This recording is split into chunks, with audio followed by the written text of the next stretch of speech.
Oh boy, what is that? Uh, well, all right, little early tunes here. Hello, everyone. Happy New Year in advance. Let me get on camera. Hello, hello, hello, hello. Hey, 18, Milani. Hello, how you guys doing? We're going to talk about marriage today. I thought I'd follow up my last week's video with some more marriage talk. And this time we're going to leave all the poison pill stuff on the side. We're going to just talk about two people, a man and a woman, who actually want to be married. And what do they do from that standpoint on, as opposed to dating and wasting time and situational ships and courting and all the so-called pee that's in the pool? What do you do when two people actually meet together and say, you know what, in my plans, I'd like to get married? If a man says that to a woman says that to a man, they don't know each other that well at just meeting. So we're not saying we're going to marry each other, but if we're going to do this, why don't we do it with an intentional plan? What does that look like? You know, what does that look like? Because I don't think we talk about that enough. The truth of the matter is, no matter how bad the statistics are, people are still getting married. I mean, people are actually still getting married. I mean, I know I feel like the dinosaur in these streets, but it's just not true. Uh, so we're going to go through, a couple of examples. You know me, I like to throw up videos so I don't have to do all the talking. But, a while ago when I first came up here, I put up a definition of the difference between courting and dating. So we'll get to that in a second. But still, I just wanted to kind of emphasize the fact that we'll go through some examples of people who actually still get married. There's a young lady that I follow here on YouTube. She's married 7 years, and she has a pretty good YouTube channel. Listen, and so I'm not gonna entertain any stuff about people who don't want to get married. I don't want to talk about that. I know how bad it is out there. So anybody who doesn't want to get married, that's fine. Just don't get married. Let's stop messing up the statistics. So we're going to talk about that a little bit. So I got some videos, like I said. So this sister, I think her two YouTube channels called Just Girl Talk, and somehow it came across my feed, and I have one little short video of her, a couple of clips, and then there's a couple called the Pars, and the Pars are, they're a married couple. I think they're in their early 40s. But they talk about their courtship, and I guess they have several videos, but we're not going to show all of them. But I'm going to talk about, I'm going to let them tell their story, how they met, how they courted. And I see some similarities in what happened with me, and they're much younger than I am. So this is not about 87s. I believe they got married in the 2000s, and maybe a little later. I don't know the exact year. So some things I think are timeless. So we're going to talk a little bit about that, and we're going to show some videos. And I was watching a football game, and I'll get to that, where a couple of guys just asked their girls to marry them. What's going on, Trey? What's going on, Edward? Okay. So one of the things I wanted to do is just kind of talk about the title. How about just intentionally courting for marriage? And people who just want to be in situational ships, this stream ain't for you, and the title's not for you, and we don't have to get into those arguments. I don't want to talk about that anymore. So not today. There's plenty of time for that, flipping tables, barbershop talk, all that kind of stuff. So for folks who actually want to be betrothed in a covenant marriage, like I said, what does that look like in 2024? And for the few people who actually still want to do it, well, we talk about that a little bit. Maybe it's not that exciting, but one of the thoughts I've had is, if you meet somebody, as opposed to, and you don't want to just hook up, and your head is like, if I'm getting involved with a person, a woman, I want it to lead somewhere. I want it to lead to marriage. Why not tell that person early on, first few dates, hey, this is my intention. And if it's not your intention, let me know so I can move on. Now, here's where the rub is for most guys. Now, I shouldn't even say for most guys, but for a lot of men, if you get a woman willing to go out with you and hang out with you, and you tell her what your intentions are, like she says to you, "Hey, listen, I just want to smash." You have to be the guy who has to be serious about your intentions, because if you go smash her, then are you really intentionally looking for a wife? Because I think you take a step backwards if you can't say, okay, you know what, maybe we don't have to continue with this situation. You know my number. If anything changes for you and I'm still available, you give me a call. If I'm not available no more, then that's okay. And then you move on to the next woman you're looking to get married. But if you derail your plan and you just go smash this chick, I don't think you're moving forward in your intentional thoughts. And that's just the way I know from my own experience. I know when I was looking for a wife, I had this. I mean, it's not like I was having 1,000 different women. I mean, but I had enough to know that I could have stayed stuck in that matrix for a while, and I might have missed my opportunity. And that's just the way I see it. A lot of people don't see it that way, but that's fine. That's what makes the world great. We don't have to see shit the same way. I like that. Anyway, so I got a couple of definitions while people come in, like vetting, right? So what is vetting? There's all kinds of, I guess, definitions for vetting depending on where you look it up. So, I mean, I just went to Google and put down, vetting, It says, what is vetting? Vetting is the process of thoroughly investigating an individual, company, or entity before making a decision to go forward. For example, a joint project, a partnership, or a marriage. That's what vetting is. Putting all your ducks in a row. We're not going to talk about ways to vet. At least I'm not. That's a whole different discussion, and then we can get wrapped around the axle on that. But two people who get together and say that they want to get married, then they understand they have to vet each other if they want to find out whether they're compatible for each other with the goal of marriage. So they'll have to vet each other. And there's so many different ways to do that, whether they're religious, whether they're secular, whether they have mentors, whether they find some couples who are successfully married. And notice, I didn't say happily married. I said successfully married. And with their ducks in a row, you can go ahead and figure that shit out on your own. The key is that you don't want to just fool around with the chick, and she doesn't want to just fool around with you, wasting time. We'll talk about a little bit of that later on. Then there's courtship, right? Courtship is different than dating. Of course, sometimes they get used interchangeably, but so when we talk about courting is usually, right, pre-matrimonial, right? This, like when you court, there's a end goal. The end goal is typically marriage, and it's a period where the couple gets to know each other, right? Get engaged in a romantic relationship, and when we say romance is smashing out every night, there could be boundaries. Some people actually do wait to marriage, believe it or not. Some people, might test the waters, but it's not the main thing. It depends on. I know more in the modern era, you're smashing the chick out. Everybody knows that.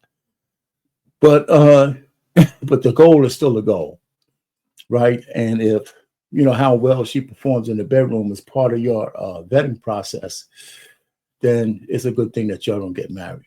And the same thing for her, If you ain't doing it for her and she said, I don't think I could be married to this shit for a long time, then it's good that y'all don't get married. And dating on the other hand is a casual affair. And there's no commitment involved, right? People think they're committed, but I don't believe it's true. Dating partners may not even get into the courting relationship phase later on. They just smashing each other. Unfortunately, too many babies are born. And let me take that word unfortunately back, because I don't want to put any disparity on the kids, right? Some of the kids are, once they're here, it's not their fault, right? So they got to be taken care of. So I'm just saying from a relationship standpoint, we say the best pinnacle success is when the kid has their pops around all the time and things of that nature. So let's leave the kids out of it. But sometimes, those relationships fall apart. And if you only just plan to just hook up and friends with benefits and just be friends, and not even friends, but lovers, I think we have enough receipts to know where that leads, right? I don't want to just use the internet as the receipts for that, but I mean, it's all around us, right? There's failed relationships much more than there probably failed marriages, to tell you the truth. But anyway, but I don't have any statistics on that. That's just me talking. So I do have a clip that I want to play because, listen, you got to stay to the end because the last set of clips I have is by the Parr, Mr. and Mrs. Parr. They're a young couple, and they talk about how they went through the process of being married to each other and some of their challenges that they had to face because it was a long distance courtship. They use the word dating in their title, but they're talking about courting because the same guy has he has a video with the differences between courting and dating. So I think if you could go back, he changed the word dating to courtship. But the first video I wanted to show you is from a lady that I think all of us will get a kick from, get a kick out of. So I'll be surprised. I'll let her tell it. So stay tuned.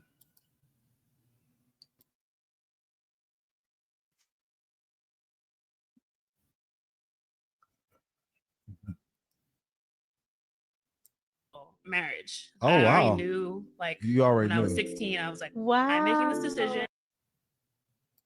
I had a whole little ceremony and everything. I had a little chastity ring. So I was like, I'm going to sweet. save myself until marriage. And I made the vow. I knew myself enough to know, like, or maybe my mom knew myself enough to know because she told me when I was that age, like maybe like 15 or 16, she's like, we talk about sex and all the things. And she's like, every time you have sex with someone, you're giving a piece of yourself to them. Yeah. And then you will never fully be able to give all of yourself to your husband. And how beautiful would that be that you would be able to give your whole self in all its entirety to your husband? And I just like locked in on that. Something about that, because you hear about it in church and all the Christian ways. But once she broke it down to me like that, I was like, oh, shoot, like if that's the way to do it, I need to do it that way. So, no, for real, you saved yourself a lot of heartbreak and stress. I was able to, like, I feel like that can sometimes blanket a relationship. It can be like this like tie that you don't even know, especially with women. We don't realize that that connection is chemical. It's literally scientific that you are connecting with this person. So it can be hard to leave a situation that you can't even see that it's not for you because you have this bond with them. So you're like, oh no, I love him. No, you love that Listen. and you're dickmatized. But I'm not like pooping on anybody who like doesn't do that. But I was just like, this is my decision, and I'm glad I found the person who was willing to put in the work to be a husband. All right. So let me stop this one. So there's so there you go. There's a woman. So there are still virgins out there.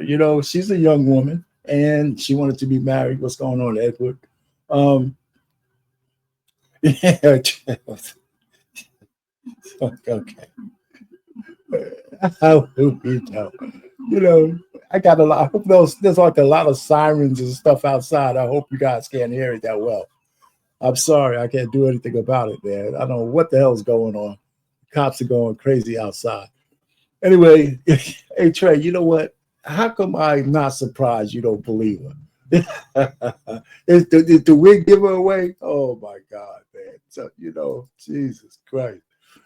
Anyway, so listen, again, I just want to go through a couple of ladies who are married who have difference of opinions, and I just wanted to share that with you. There's another sister from that, just a girl talk, and she's married for 7 years, and she says a couple things. I think she might be good to listen to as well. So I'm gonna go ahead and share that real early on, so you guys can hear somebody else talk about it besides just me. Where's it at? All right. My name is Janine. If you are new here, please be sure to subscribe before we get into the conversation. So, ladies, let's talk about it. Let's talk about marriage, horse and carriage. You know what I'm saying? Let's really talk about it. So, yo, I'm married. I've been married for 7 years, and I really enjoy being married. Like, I really do. And I really hate how I hear married women giving advice to single women, like bashing it, like, don't get married.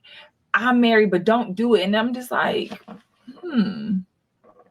you're giving, like, what gives you the right to try to stop another woman from finding her one true love and building a foundation with her family? Like, that to me is like, blows my mind that married women are now are demonizing marriage because they are not in a healthy, maybe their marriage is not going as good as they would have liked, right? So, like, then that's what we do. Because my marriage is not going great, I go out here and spread negativity about marriage. Like, that is really crazy, right? And listen to this. I know that I'm not even gonna say that, because people say marriage is not for everybody, right? I believe that if we stop being so selfish as people, as women, marriage can be for everybody, right? Like, who says you are not capable of being a companion, having a partner, right? This is where I disagree with her. Marriage is definitely not for everybody. Definitely not. I think if anything shows that part is not true is the modern era, because it was so easily destroyed by commercialism and feminism and things of that nature. I don't think marriage is for everybody. It may never have been for everybody, but I think it is the cornerstone of civilization, society. Marriages are the buffer between people moving in a like-minded direction against maybe even the government. But you know what? But it's not for everybody. Can't say that. And I find that in the Black community, for many of us as Black women, we don't see enough marriages, right? We just don't. So we are speaking from, we're not even speaking from our personal experience when we say, oh, marriage don't work. Marriage is this, marriage is that. You've never even personally spoken to anyone about marriage. You're only going off what you've seen, what you've heard, social media, celebrities, all of that. So then you internalize it and put that onto yourself. Like, you will never find a good husband. And that it may not be true at all. You know what I'm saying? If you really do the work. And like I said, I feel like there are so many people demonizing marriage, and they're calling it just a piece of paper. And I've never felt that way, right? So I grew up in a home. My mom was not married. My parents were never married. So for me, I wouldn't say I grew up wanting to be married. Like, I didn't really fantasize about what I would wear on my wedding day. I never had any of those thoughts. I really didn't think about marriage until I got my husband. Like, I didn't. I really felt like, well, what do we do next? You know what I'm saying? Like, we love each other. We have a family. We are building a family. So, like, why not get married?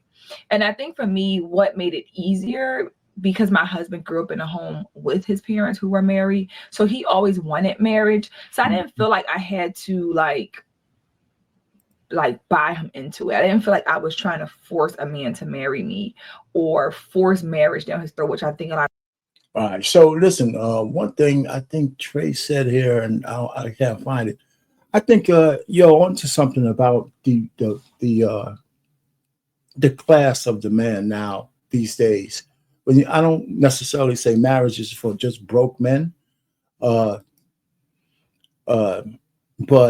definitely is a lot safer for men who aren't men of means. Because the ladies that's with him, you don't have to. The man is a little bit more sure that the woman that's with him wants to be with him and not for his resources, and that she's willing to build something with him. I think I do agree that the richer you are, the tougher it is to vet a woman, and the more safeguards that you're going to have in. And it's unfortunate it's that way, but feminism and women have made it that way, and the laws in this country have made it that if you're an ultra rich man, you have to really, really understand that you're putting everything you work for at risk by being married. When you can certainly have your children a la carte and just pay whatever child support and haggle it out in family court on who gets custody. I think that's true too. So there is a class divide in marriage. And the rich men who still get married, you're either so rich that if she took a half, it doesn't mean shit, right? Bezos didn't sweat. As long as he still had the company, he gave his wife, $67 billion. And then he was the richest man again a year later.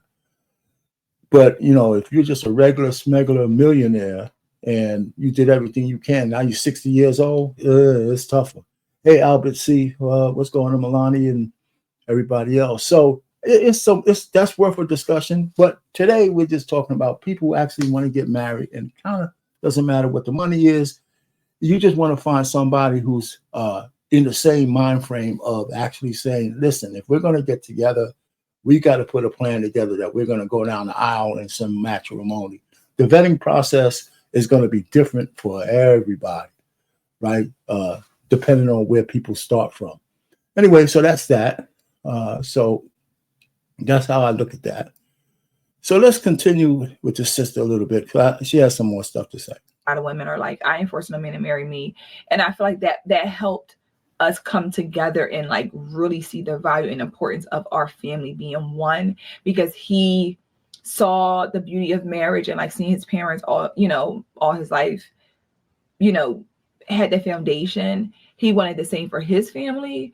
And I feel like it made it easy for me to want it as well with somebody who already wanted it. I feel like, to be honest, like, what if I didn't have a man in my life at that time who didn't want marriage, and I let him convince me I didn't want marriage? You know what I'm saying? I think that also happens too, where I feel like a lot of women who say they don't want marriage are being convinced by other people that they don't need marriage. Like, it's like your mom saying, or people are saying like, oh, well, y'all been together forever. Y'all, y'all got all this going on. Y'all happy. Marriage ain't gonna change anything. What do you need to be married for? Like, almost like when you bring it up to people, your friends and your family, they will then tell you, girl, marriage don't solidify anything. Marriage don't make anything different. And that's the idea of like, well, you know what, girl, you're right. Like, we don't even gotta do that. We don't even have to waste our time. And it's like, that's crazy to me. That's crazy to me that we have now. Somebody alarm. Yeah. As I was saying, I forgot what I was saying, y'all. But I'm pretty proud of what I was saying. But no, so I just think that, marriage looks different for everyone. And I think us internalizing what we think is going to be our story based on other people is kind of how many of us are living our lives, which is not healthy. Right? We're not even giving ourselves a chance. I think marriage is a beautiful thing. I think what my husband and I have is such a beautiful thing. And it's beautiful because we both want it. You know what I'm saying? We both put the work in. Am I going to say it's just blissful and it's always easy and it's always just perfect? No, it's work. That's what I'll say. Marriage is work. It is work. You cannot just like try to not, like, you try to take a test and not study. You got to put the work in to get the good grade. You got to put the work in your marriage to get good results. And I think that if two people understand that, it will change the whole idea of like marriage. I think people have made it seem like it's like the hardest thing on earth to do. And once you get married, you don't have no identity. And once you get married, you don't matter. And it's like, no, you cannot be selfish, right? It's not just about you anymore, right? You have a partner,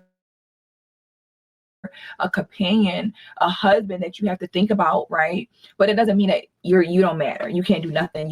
You're in this controlling situation. Your life is over. You're doomed.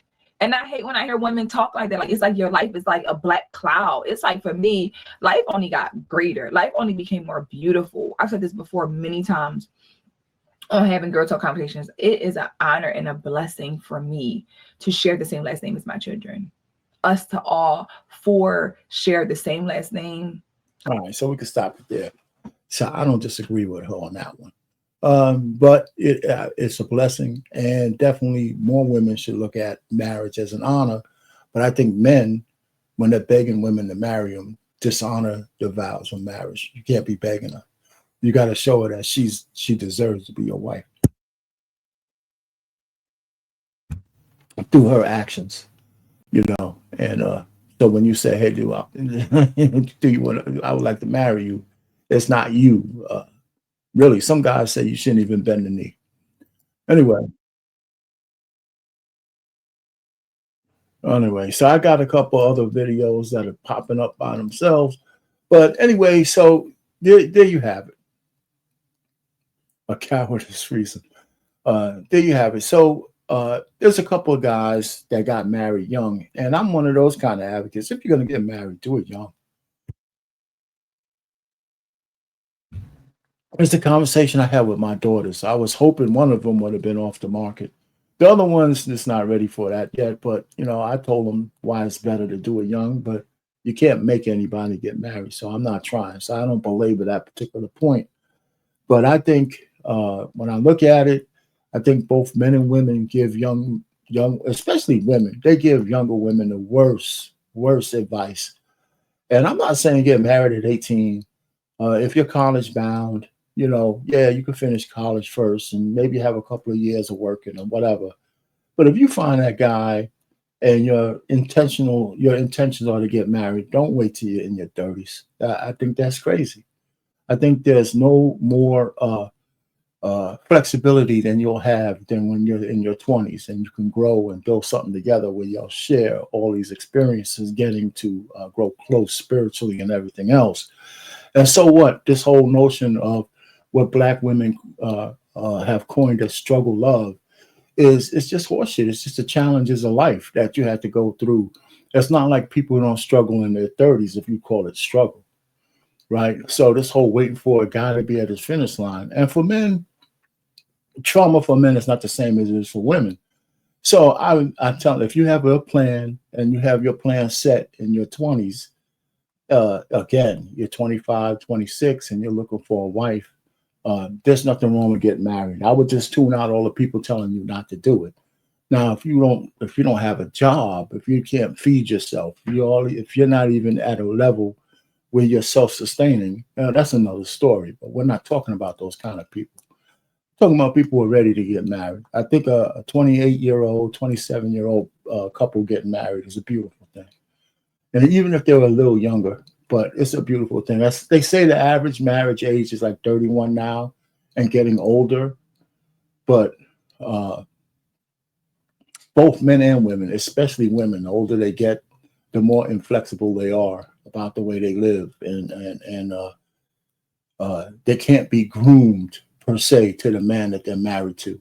They want to be the leaders. They want to be all this shit. Most men don't want to come home to that bullshit, right?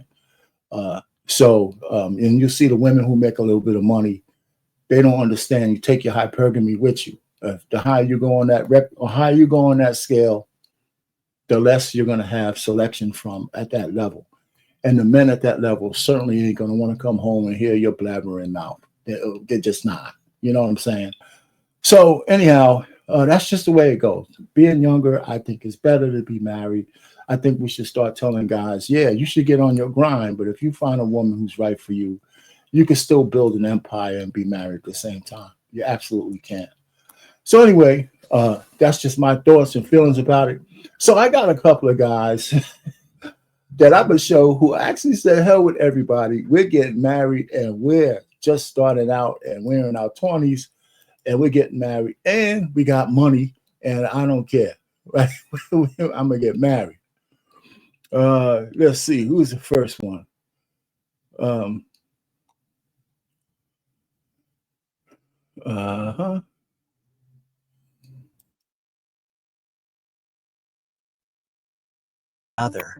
Falcons rookie quarterback Michael Penix Jr. announced his engagement to girlfriend Olivia Carter on Saturday, just days after making his first NFL start on December 22nd. The sweetest love Red Heart Olivia and Michael December 24th, 2024. The caption of a joint Instagram post shared on Penix and Carter's pages read, revealing the proposal took place Tuesday on Christmas Eve. The 24-year-old Penix, the 8th overall pick in the 2024 NFL Draft, popped the question in a dreamy space that featured red roses, red candles, and large letters that spelled out, "Marry me." The couple has been dating since at least November 2023, according to People. They celebrated Christmas together last year. Carter, a University of Nevada, Reno alum and former collegiate soccer player, was by Penix's side in April when the Falcons stunningly selected him in the first round of the NFL draft weeks after the team signed veteran Kirk Cousins to a 4-year, $180 million contract in free agency. When you can add a high-caliber player like that with his intangibles, those tools, he's a winner. All right, so I'll let that play a little bit, because what we're showing is that when they say that all the brothers, they only want to marry white women, it's obviously not true. So that's a sister there. He met her while they were both in college. And so she stuck around through the quote-unquote struggles because she wasn't dumb, that she knew he had some promise. And actually, Pennick he's pretty good. I've seen that game last night. That's why I picked that up when they talked about him getting engaged. But I also, a commander got engaged that night too. And where is Dr. Umar? Because this was one for him. I wish he was around so I could hear what he has to say. You know, because I know Dr. Umar would have some fun with this one. Well, Umar, let's go ahead and share this one. Somebody got engaged. All right. Jeremy Reeves, who played 22 special team snaps, has the most special one of all. Taking knee at the end of the game for victory. There you go. Jeremy Reeves getting engaged here after the game. Of course she said yes. You're in the playoffs now. That's right? Awesome. Somebody got engaged. All right. Jeremy Reeves, who played 22 special team snaps, has... I had to show a little bit more, okay, because I don't know if he did this or not, but I got to give Dr. Umar credit. I'm giving him credit. It might not be him, but I think Snow Bunny is one of the best derogatory terms I've ever heard. I mean, it almost sounds like a compliment. Oh, my man got himself a Snow Bunny. And, and there you go. He's happy as hell. You know, she actually looked like she was honored to be his wife. You know what I'm saying? Maybe it might last 5 or 10 years until he's finished playing. Who knows? But God bless him, right? And both of those guys. Young men get married, and I think this is true. I think that especially quarterbacks and a lot of football players who actually get married in their 20s, I think they have better careers. I think their careers are better than the guys just making babies all around the place who 5 years after that are broke as hell. You know, I think there's and some men who might be single, because you could be on your purpose for a lot of things. But some guys who dedicate themselves to a family and wives and family, you could be dedicated to your children and not have a wife. But you're dedicated to a wife and family, the structure that you lead. It gives you a purpose that you don't want to easily give away. You know, you fight for that kind of stuff. So I think and I don't have all the statistics, but I can almost say if I was taking inventory that the guys who got married earlier usually have better football careers than the ones who are just dicking around, stroking and impregnating women all around the place. Just a theory. I don't have any statistical proof because I haven't looked it up, but I have a feeling I'm right. Anyway, so that's that. So my man got himself a Snow Bunny, and good for him. All right, so what else do we have here? Why? Okay, what else do I have going on? All right, so I just wanted to ask that. I wanted to show some people are still getting married. I do have a couple of questions, and for that, again, I don't want to get into a lot of conversations about, well, marriage is no good, this and that, and all that other kind of stuff. But I still actually gonna drop the link because I have a couple of questions. And nobody has to come up for this, but I do. One question that I have is, why do you think it's so difficult for people to be intentional while seeking marriage? When they meet a woman, all that kind of stuff. Why, so that's one question. Why do you think it's so difficult to just say, hey, listen, I know we just getting together, we're sitting down, but my intention for you, or for not for you, but for dating going into courtship is finding a wife. You know, what do you think about that? What's your intention? You know, that kind of stuff. Instead of waiting weeks, months, this and that. Now, if you just want to smash, you don't ask that question. But if you want to have something meaningful, I don't think people act intentionally enough because they're afraid they might just turn somebody off. And if you turn somebody off by just asking that question, they're doing you a favor. You know, so that's one. And the other one is, do you think the damage that older women, the damage by older women telling younger women that they need to be whores in their 20s helps? Does it help anything?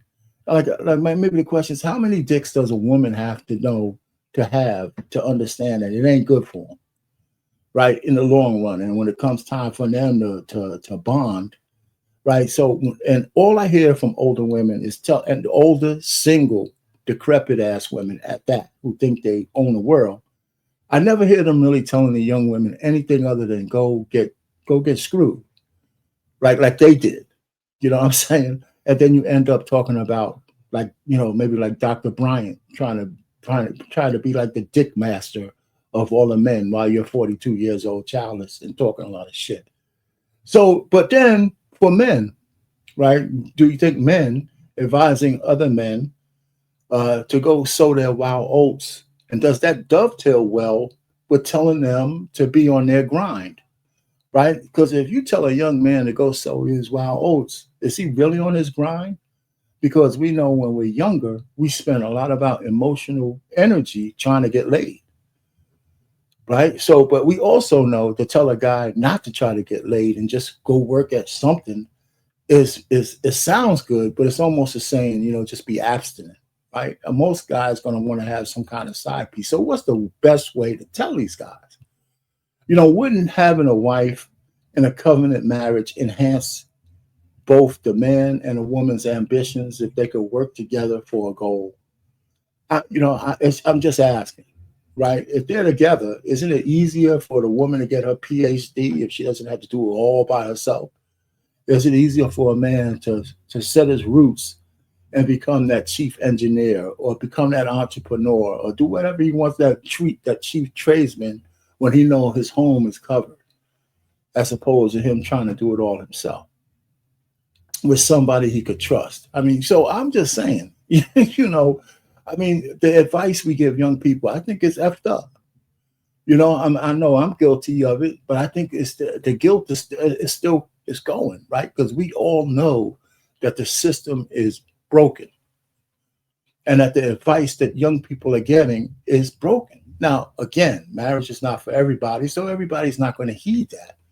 But young marriages always seem to be, there's something magical about young marriages because it's an opportunity for people to grow old together and to learn the challenges of life with somebody in their back pocket. So I don't know. That's just me just thinking out loud. So those are questions. Yeah, trust. You got to learn how to trust somebody. Anyway, so the point really is, so getting into the next segment of where I want to. So there's some people who call themselves experts, right? Some experts they got their lists of what people and how people should put their minds in the right frame to be intentionally courting each other. Right now, some things I agree with, some things I don't. So the first list of 5 comes from this woman, and she's going to give you her bona fides up front. So we're gonna let her do that, and let her go through that. It's a real short clip. It's only like maybe 2-3 minutes long, and she goes through her 5 steps. Now, there's a couple of those steps I would question, but you know what? It's somebody who thinks they're an expert. So let's let the experts expert. And maybe there's a nugget or two that's anybody out there who wants to get married. It might help you. You know, I did drop the link. So I just want to let y'all know that. It's under BMU. All right. One. All right. I'm in a award-winning relationship and life coach for women. I've worked with thousands of women all around the world in helping them to create healthy relationships. I've been hired by colleges, universities, organizations, and institutions to teach their students, their executive staff members, and their teachers how to create healthy relationships as well. And I'm also a happily married wife who has been married to her husband for 12 years. I want to share some of the fundamental things that you should do as a single woman to position yourself for love and marriage. So the first thing that you need to do as a single woman who wants to be married is to allow yourself to be honest about that desire. Don't let anyone shame you because you want a man. Don't let anyone shame you because you want to be a wife. Don't allow anyone else's opinion of marriage to seep into your heart and stop you from acknowledging and admitting that marriage and love is what you want. This first step is so crucial. Do not skip it. Do not minimize it. It clears the path for you to begin to attract the type of men who also want love and marriage. Okay, so acknowledge it and admit it to yourself and say it out loud to others as well, no matter what they think about it. The second thing that you must do is to begin to get more comfortable with your femininity. Learn how to reconnect to your femininity, get grounded in your femininity so that you can feel safe to be soft, which will allow you to be open when that masculine energy comes into your life. The third thing you need to do is to stop wasting time with men who are not commitment and marriage minded. If you want marriage and he doesn't, why are you spending time with him? Why are you wasting your time with him? All that's doing is blocking the space for the right man to be able to acknowledge you, see you, and come in. So say no to the men who don't want what you want and allow them to move on so that you can clear that path. The fourth and one of the most important things is to become a better partner to yourself. Begin to speak to yourself, think about yourself, treat yourself with love, with care, with honor and respect, because your relationship with yourself is the most important relationship you'll ever have. And it sets the precedent for all of the other relationships that you will develop in your life. And then my fifth tip is to heal your emotional trauma. Clear out all of the emotional clutter and the emotional residue from your past traumatic experiences. Get professional help to address any childhood issues that are still lingering, and give yourself the gift of personal healing. It changes your perspective on life. It allows you to see things and people more clearly and stop looking at everything through a negative trauma lens. If you need more help with this or you're ready to create your healthy relationship, tap my name right here so that you can book a complimentary call with me at the link in my bio. So that's good for her, right? So, you know, the trauma is the trauma that we're always talking about. So I say that for most women, the trauma that they have when they're in their 30s can always be traced back to the tip of a man's Johnson.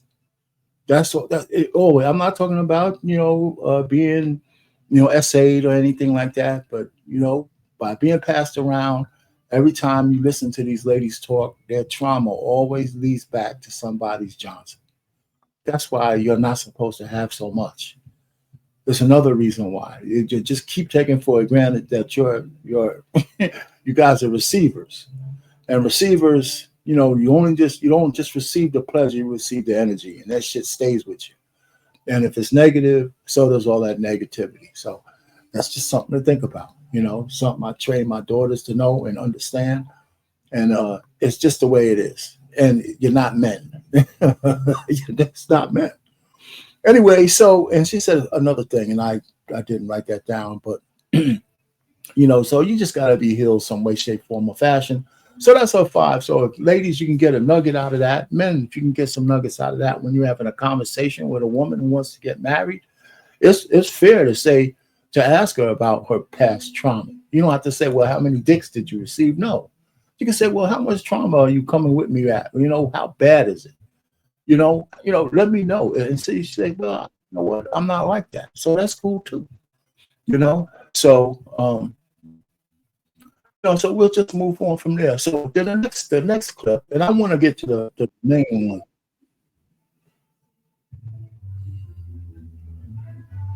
Yeah. The CEO of the network tonight. What are you talking about? Anyway, Jesus Christ. Who's the CEO of that network? Can you guys hear me? I think the guys can hear me, so I don't know what that means, my man. Hey, you hear me? Listen, you hear me? Yeah, I you hear ain't you. Gonna speak to me tonight? You ain't gonna speak to me tonight? No, I didn't. No, I just heard you. You know what? I didn't hear you. I swear, I didn't hear. This is the first time I heard you. Oh, okay, man. Hey, brother, how you doing? A good show tonight, man. It's a great show, bro. I appreciate that. Nah, yeah, I wasn't ignoring you. I swear, I just No. I was just fucking with you. yeah, man. I just yeah. So maybe you were talking to the mute button too long or something, man. All right, man. So, Hey, man, have a good show, man. I appreciate it, man. I appreciate it. All right. Yeah, man. Everybody, make sure you hit that like button, man. Send a cash app or something to BMU Network, man, and keep this thing rolling, man. That's what we just need to do, man. This is just cool. See if we could build something over here. So anyway, what's next on the docket? I do have a clip from the guy. His name is Alan Parr, and he talks about his differences between dating and courting. And it's a little bit longer clip, but it's not that long. And then he talks about he's going to have his wife up there, is on a separate clip, and they're going to actually talk about how they got together and they went into a courting relationship right away, and some of the challenges they had to face and some of the boundaries that they had to set up. And I have some anecdotal stuff that they talk about that is very familiar to me. So before we get to that, well, let's hit this particular clip, and let Alan also give you guys some nuggets on what he thinks is the difference between courtship and marriage.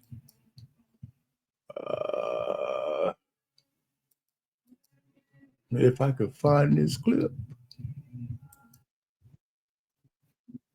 Dating and courtship. That's coming up next on The Beat.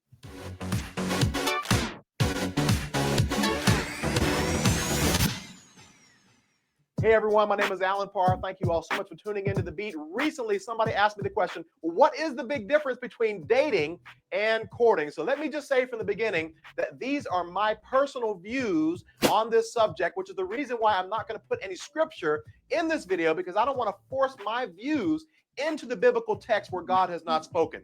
And so my goal in this video is that if you are currently in a relationship with somebody, that you will assess whether you are dating according to the world's way or courting God's way. Difference number one is that dating is more recreational, whereas courtship is intentional. And what I mean here is that generally speaking, in courtship, both people enter into the relationship with a sense of readiness and a desire for marriage. They may not know that they want to marry you, but both people are coming into the relationship on the same page. Whereas in dating, one or both of the people may have no desire or readiness for marriage, but they just want to have somebody to kick it with, somebody to be conveniently involved with, somebody to be physical involved with, or just somebody to cure their loneliness. So oftentimes in dating, the focus is more so on what I can get out of the relationship, how I can have more fun, more free meals, more free vacations, more convenience, more and better sex. Whereas whenever we are courting God's way, we are strongly considering how our actions may affect someone else,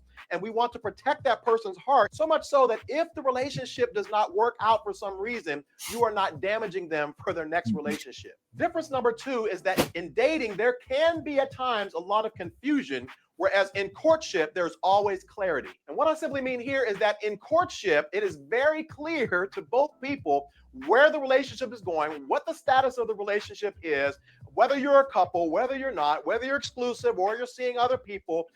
You don't have to wonder, well, what did it mean whenever you kissed me? What did it mean whenever you're taking me home to visit your family? All of these things are things that are clear because both people have made their intentions known and you're having regular conversations about where this relationship is going. Whereas in dating, because at times there can be no definition and no true commitment, it can oftentimes lead to confusion. Difference number three, dating rarely involves accountability, whereas courtship is generally done within a community. Oftentimes, not all the time, but in a typical dating relationship, there can be secrecy at times because one or both of the people in the relationship are really not sure where the relationship is going or whether it's going to work out or not. And so they have no desire to really be public in front of other people. But in courtship, because both people are on a similar path to marriage, there is no secrecy, there is no hiding, because it is generally done within a community of people who are committed to holding you accountable in your relationship. Difference number four is that dating often follows practices in the world, whereas courtship follows principles in the word. Okay, let me stop it for a second because, okay, Trey. All right. Okay. just if you don't have to come up, but maybe just write a little dissertation in the chat or why this guy's a clown or just has an opinion. I think it sounds okay to me for people who are intentional for marriage, but I'd be interested in hearing or at least seeing, what you say about that one, unless you're just trolling. Okay. See, the world will tell you, well, you know what? You need to try it before you buy it because you need to know what you're getting into sexually. Or, you know what? It's okay to live together before marriage. It's okay to take romantic vacations together and put yourself in tempting, compromising situations. In courtship, the couple says, you know what? Because we see a genuine, authentic future in this relationship, we don't want to do anything that could possibly jeopardize the success of this relationship. So we are going to put healthy boundaries up. Whereas in dating, oftentimes you may not know where the relationship is going. And as a result, putting these boundaries up is less valued. And finally, difference number 5 is that in courtship, breakups can be disappointing, whereas in dating, oftentimes breakups can be devastating. So whenever there's no real commitment and the couple is not having regular conversations about where this relationship is going and what direction you want it to go, and to add this in there, if you are becoming physical and sexually involved with this person,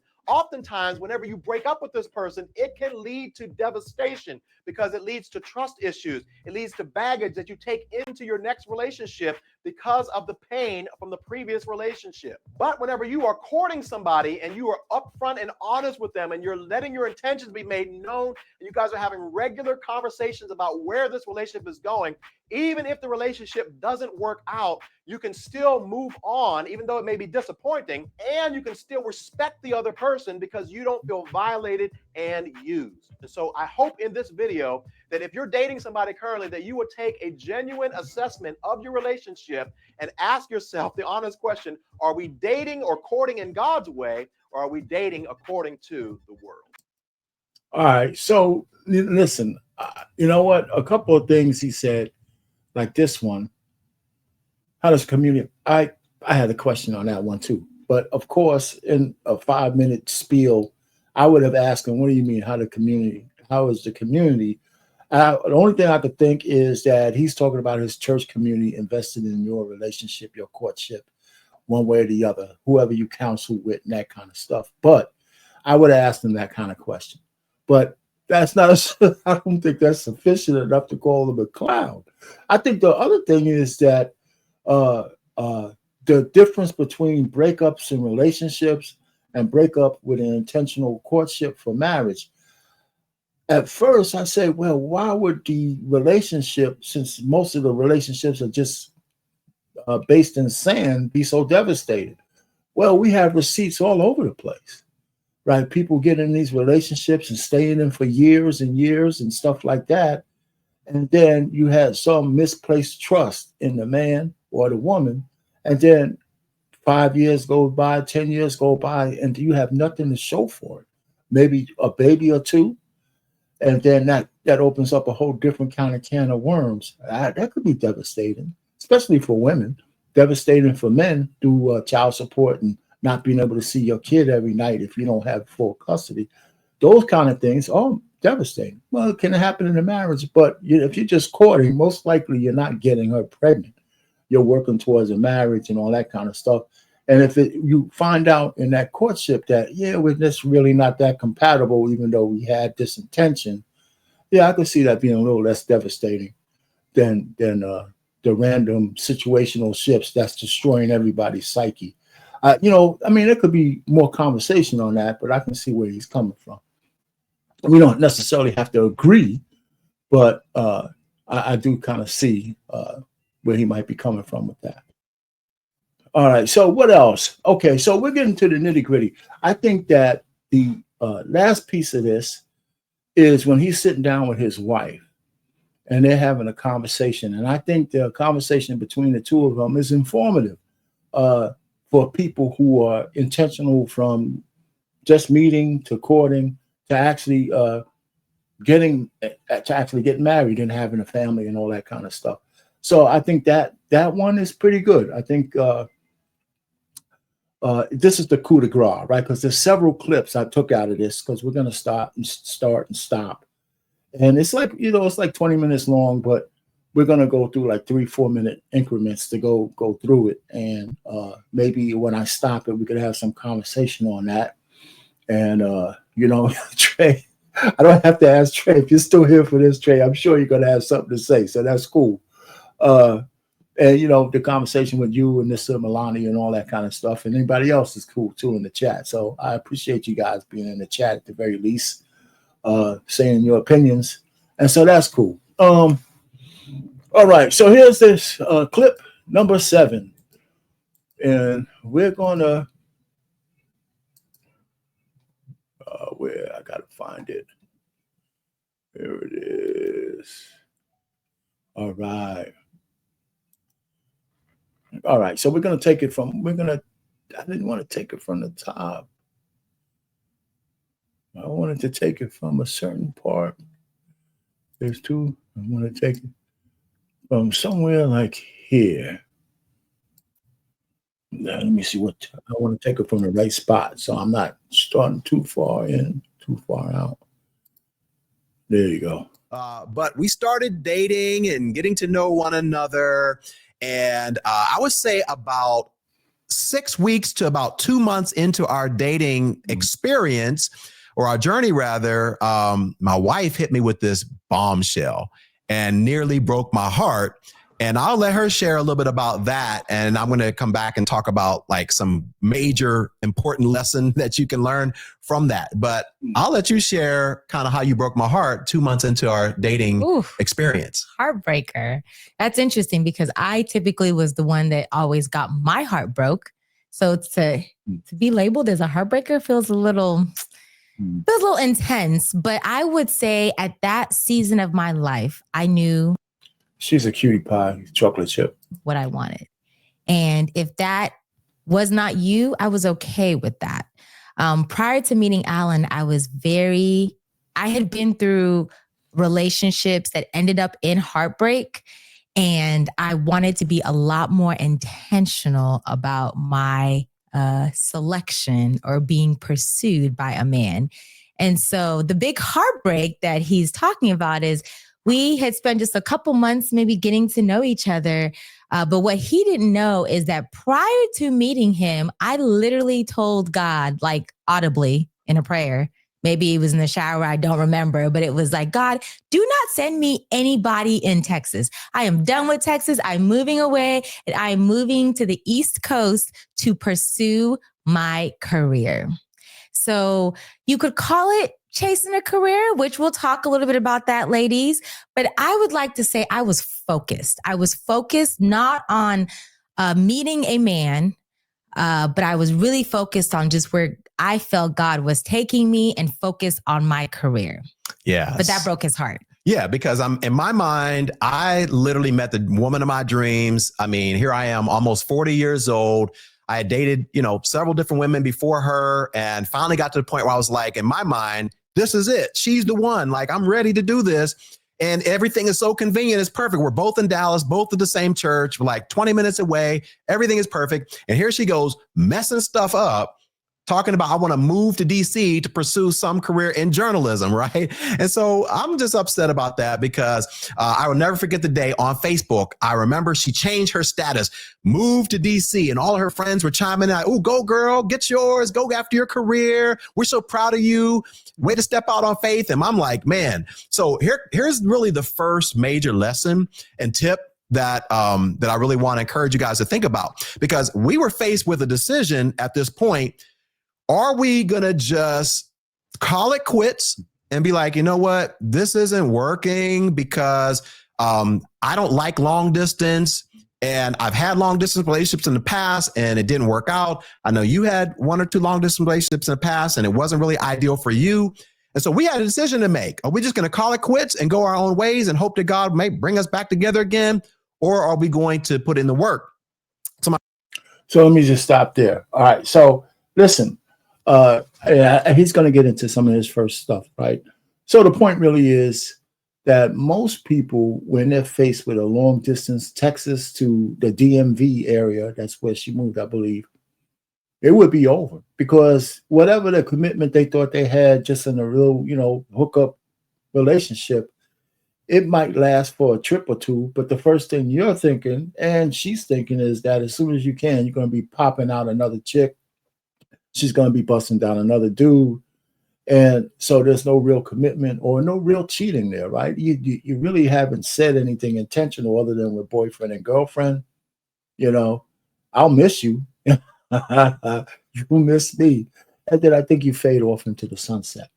And if you have some kind of understanding that regardless of the distance, you guys are working towards something, because the distance can, the world is short these days, right? You don't have to be apart forever. It doesn't have to be a forever thing. Maybe there's something to keep you glued together and you can still build. So let him go through his first steps and all that kind of stuff. My first lesson for y'all is be careful about making a permanent decision based on a temporary reality or temporary situation, right? If I would have said, you know what, man, this is going to be too hard to do this long distance dating thing, forget it. I would have missed out on the biggest blessing of my life, to be married to my wife. But if you realize that, okay, this is just a short season that we'll probably look back on and be thinking, oh, that was so short compared to a lifetime of love. Make sure that you're not basing your decisions on some sort of temporary situation, specifically for those who might be in the long distance situation. Absolutely. And that speaks to intentionality, right? The reason that we have long dating periods is because intentions are not clear. Intentions are not made early enough. Ladies, there's a statistic out there, and I don't know the exact number, but I'm pretty sure it's men typically know if you are marriage material or if you are someone that they could see themselves being married to by 6 months.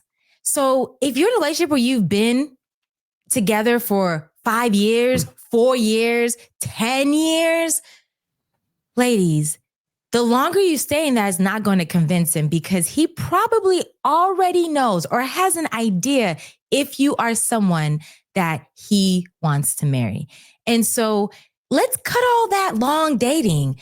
We had to be very intentional that if we were going to see if this was going to work, then let's set some boundaries. Let's be intentional and let's make a decision today. I think it's called like DTR, determine the relationship, something like that. Determine the relationship. We don't need long dating to decide if someone is for you, which now leads us to how we were intentional in our dating. Yeah. So guys, this is going to be really the second tip, and I'm speaking specifically to the brothers and to the men. And that is to make sure that you are intentional and clear about your pursuit with this woman, right? Be clear about your intentions. This whole idea of we're going to hang out for a while, we're going to see how it goes, or hey, I'm not really ready to commit to you. I'm not sure where this is going. I want you to see other people. I want to see other people. We're just kind of friends with benefits or whatever it is. Guys, Christian guys, we got to stop all that, right? You probably have dated enough people at this point to know what you are looking for. So as a Christian man, it is our responsibility to protect and guard a woman's heart, because most Christian women are looking for marriage and not just to be hanging out and having a good time. So we need to make sure as men that we're coming to the table and we are clear. I made my intentions known within the first 3 or 4 dates. I didn't say I want to marry you, but I said the reason why we are sitting here on this bench in Plano, right, at Shops of Legacy, is because I am trying to get to know you for the purpose of seeing if you are my wife. And I'm in ministry, and I'm not only looking for a wife, I'm also looking for a ministry partner. Yes. I was very clear about that. So talk a little bit about how that made you feel, me being intentional about things early on. Goodness. Okay. So we're sitting on a date, and a lot of our dates were public. They were at parks. They were at restaurants. We didn't do the Netflix and chill thing.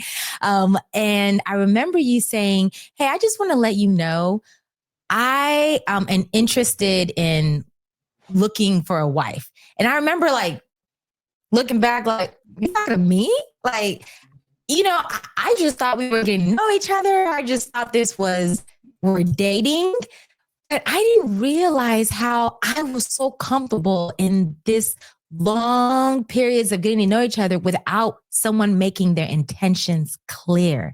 And for us, Let me stop it right there. I wanted to stop it there because they said a lot. The one about her and taking a long time for women.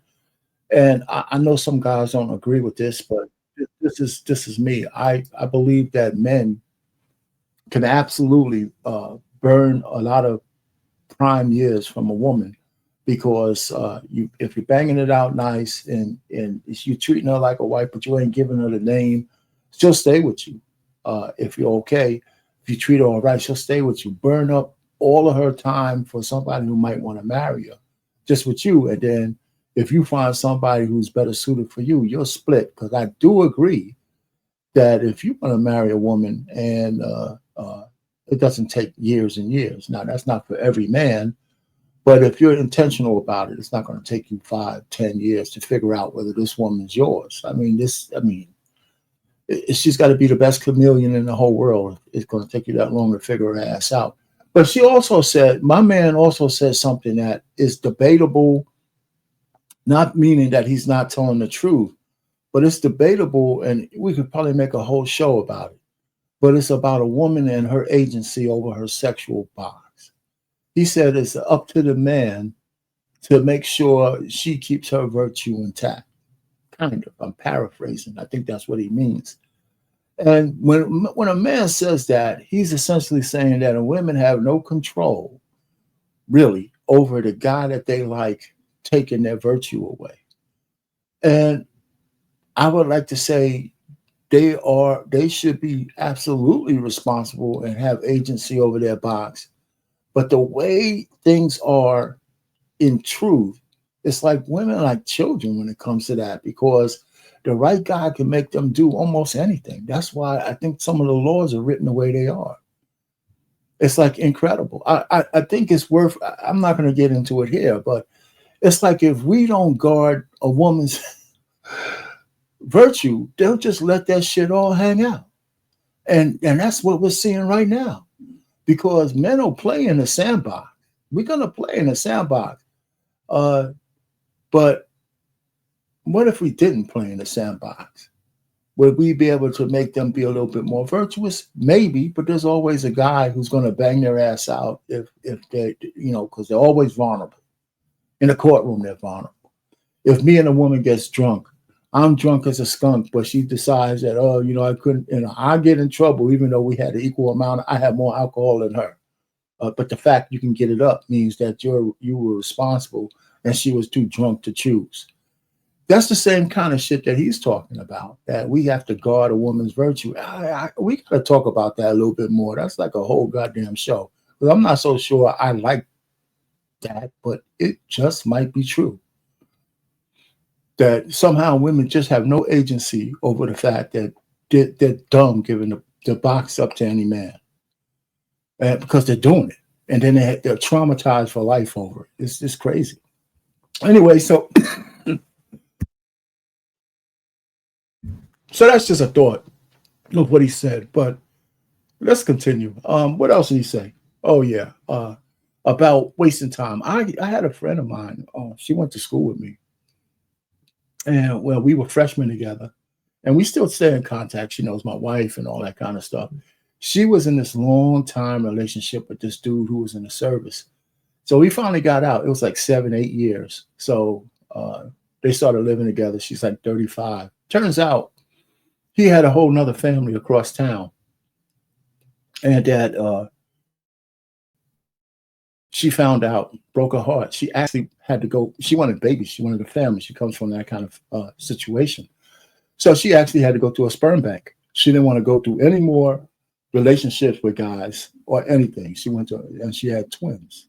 So, yeah, a man will waste your time. Men's time goes too, but we have more time to frolic than women do, and we all know that. That's biology.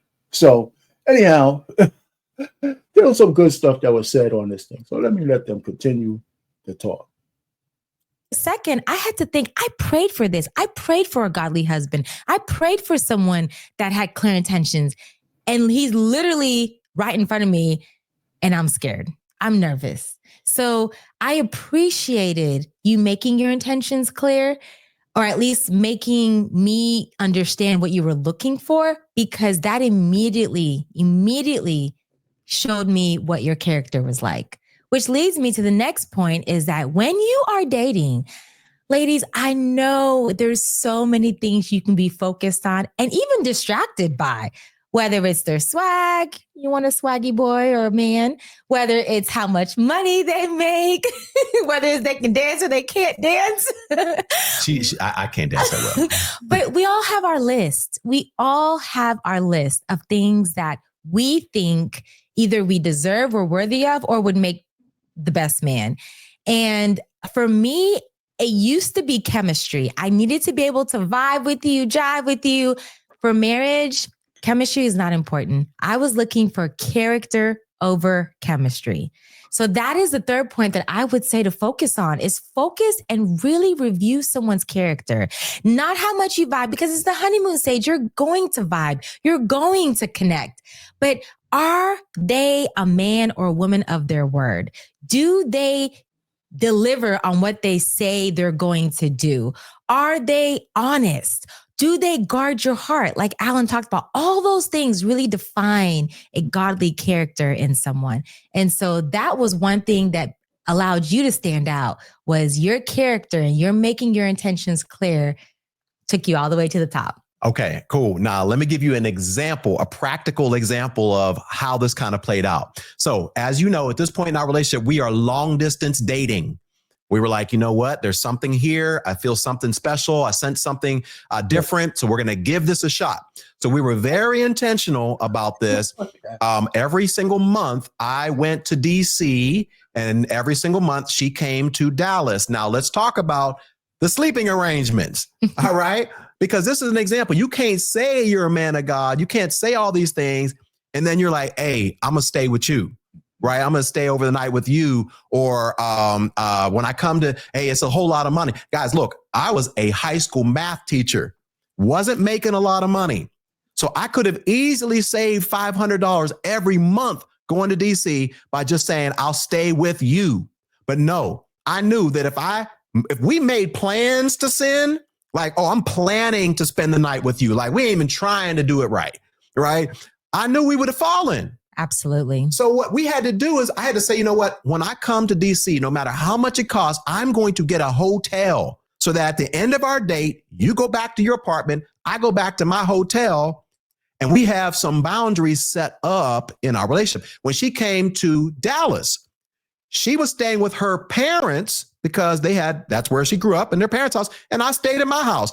Boundaries. And another thing, because she was staying with her parents and I wanted to earn the respect of her father, I knew I couldn't bring her back at 3 or 4 or 5, 6 in the morning. No, my dad was not having that. Right. Her dad is some tall, like Nigerian dude, like looked like a chief of a tribe or something like that. Right. I'm not about to get on his bad side at all. So I had to get her back at a reasonable hour. And it was tough because I lived 45 minutes away from her house. So here it is, 1 o'clock. We hanging out in the morning, which was rare, but sometimes like 1 o'clock. Sometimes the movie went late. We watch a movie or something like that. And it's like, oh man, it would be so nice for her to spend the night. No, I had to get my butt up off the couch, drive her to Carrollton, 45 minutes, drive back. It was guys, but this is what character is all about. And this is all.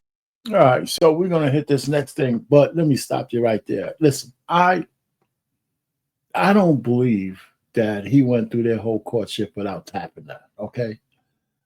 Listen, he could say anything he wants, and they might have been respectful. They might have waited a certain amount of time. She may not have stayed over or slept over, but I do not believe that he didn't tap it at least one, I mean, anybody else think that he tapped it? I mean, there's no way he didn't tap that. It's just no way. She's had lovers before and all that kind of stuff. Man, there's no way you didn't tap it, but you can still you can still have a woman and be respectful and tap that ass, right? Just don't do it in her father's house. Just don't keep her out all night long. You're already committed, but I don't believe 1 second that he didn't taste the fruits that she had to bear. Shit, man. You know what I'm saying? What's going on, Ekene? Here's another thing, though. I do know that when I was engaged to my wife, we were engaged. And one night, I kept her out all night. We were hanging out all night long because that back then they had some parties that would last in hotels that would last, to the morning. So because every other night she never stayed over my house all night long ever. I always brought her home at a reasonable hour. So this night we stayed out all night, and I put my hand on the Bible. I didn't even get none that night. I didn't even get any. We were just hanging out. So I walk in her house. It's like 6 a.m. Her mother and father were sitting on the couch waiting for her. They were up, bright-eyed. It reminded me of that old picture with the two old people with the pitchforks. They were waiting right there. And so we come in, and so they commenced to tear me a new one, right? And so I turn around looking for my wife, because she ain't going to say nothing. She was gone.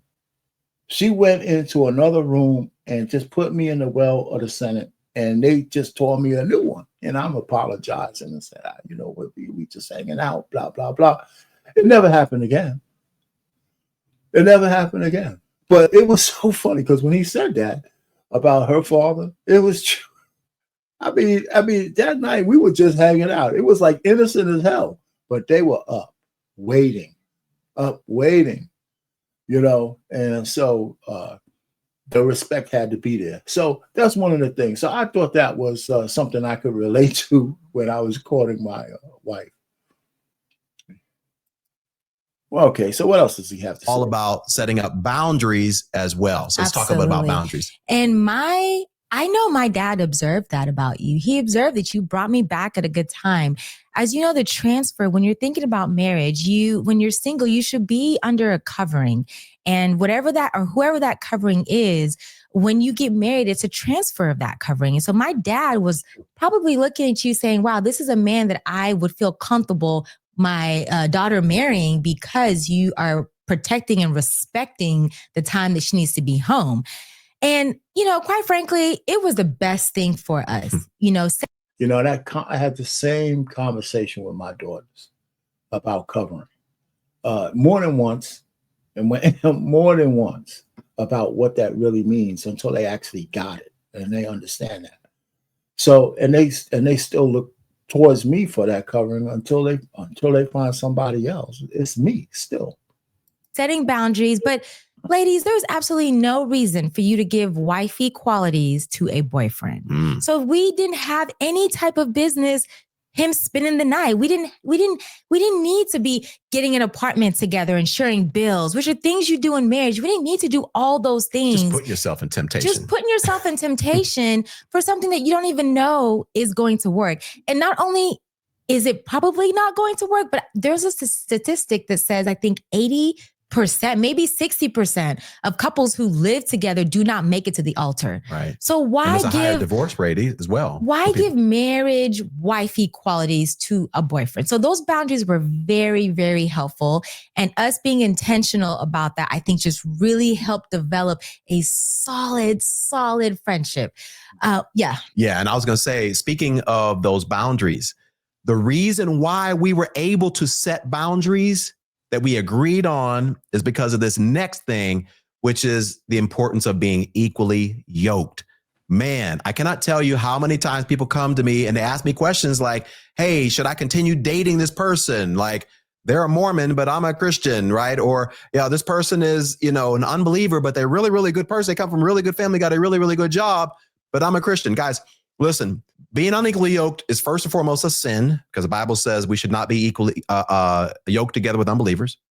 Second thing is going to cause you to have a struggle, right? In your marriage, you're going to want to send the kids to Christian school. They're going to be like, no. You're going to want to give a certain percentage of money to your church. They might be like, no, why do we do that? Who are you going to pray to at dinner time? I mean, there's so many things that's going to be, you're going to want to do that. So then that leads me to the third one. It's going to be, it's a sin. It's a struggle. It's also going to affect your sanctification because most of the time when you get with somebody who you're not equally yoked with, they bring you down rather than you bringing them up. And let me just say this.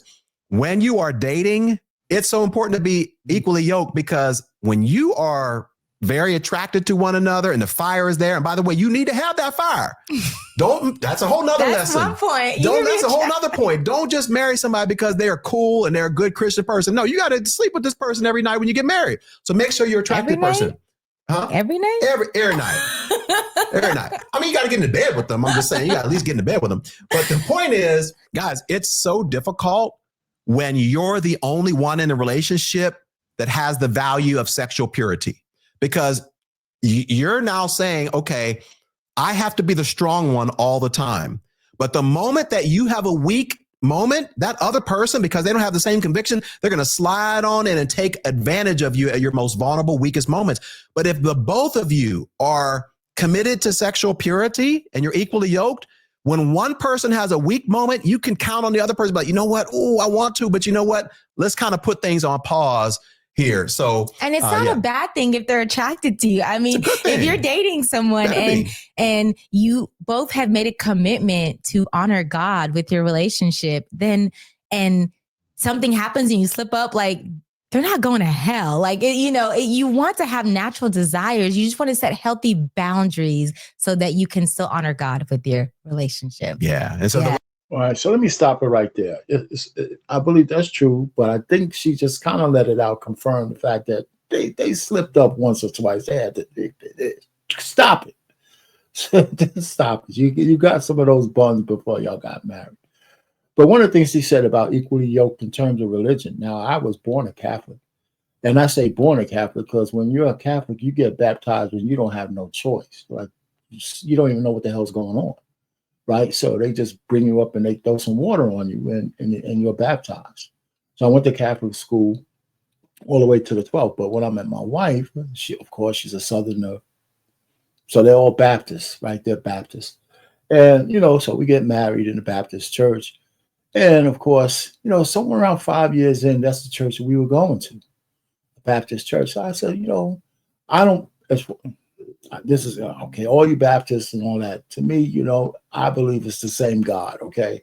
So I converted to Baptist, right? So I went through the whole baptism ceremony and all that kind of stuff. So our family would just be Christian Baptist, and that's it, right? So me, it was no skin off my back.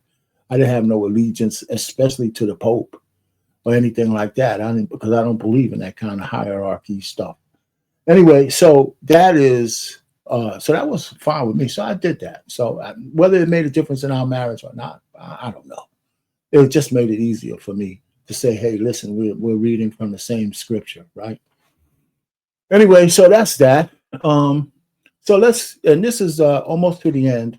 And so this last piece, we're going to just let it play out. You got a couple, I think one more thing is very important. And this one is an important one, this last one. And I think almost everybody should agree with. Last thing that we'll talk about, guys, in this video, because like I said, we got two more coming, is friendship. Guys, listen, when I look back in our relationship, the best thing that could have ever happened was God arranging the events for her to go to DC and me to stay back here, because it forced us to talk on the phone and get to know each other and have intentional conversation, which we'll talk a little bit more about in the next video. But instead of us being up in the bed all the time, just kind of hanging out and watching Netflix and cuddled up on the couch for 6 hours every date, we were talking, getting to know each other, having fellowship and getting to know each other, establishing a friendship with one another.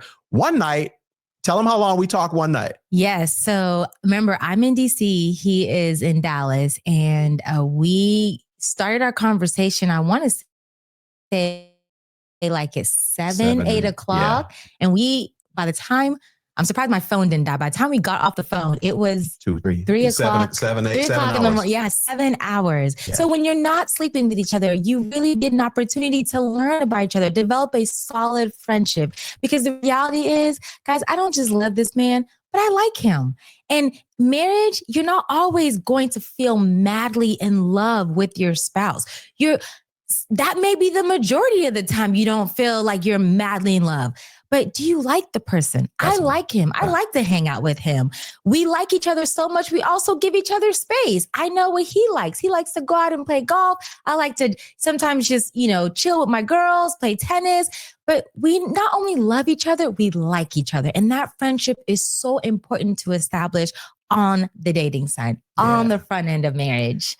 Awesome, guys. So I hope you guys enjoyed this video. Went a little longer than we wanted to, but that's okay. So the next video, we're going to come back and we're going to talk about how do you know if this person is the one, right? Because we're going to pick up our story from the engagement all the way up to when we got married and we got some.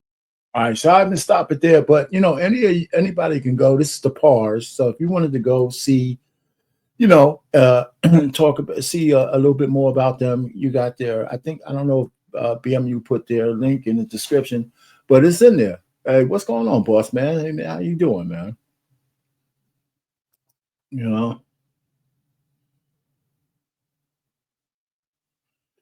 I'd be curious about why God doesn't care about the covenant, right? But the sex before marriage, I don't know that too. That might be a discussion for some other thing. I think there's some scripture in there, I believe, about some of that. I think it's fornication, right? Anyway, that's that. But hey, listen, I think that if it was a mortal sin, I ain't nobody going to heaven except that virgin I talked about in the beginning. And maybe a couple of others. But other than that, so that was that. So I like I said, I had dropped the link, but I just think that the chat, I appreciate you guys going back and forth because there's a lot of conversation in there. Marriage, again, it's not for everybody, but I think we could shorten the time it takes to find out whether somebody is a marriageable person for you by asking the right questions early on. Because if a person doesn't want to get married and you do, why the hell are you even spending any time, energy, or money on that person?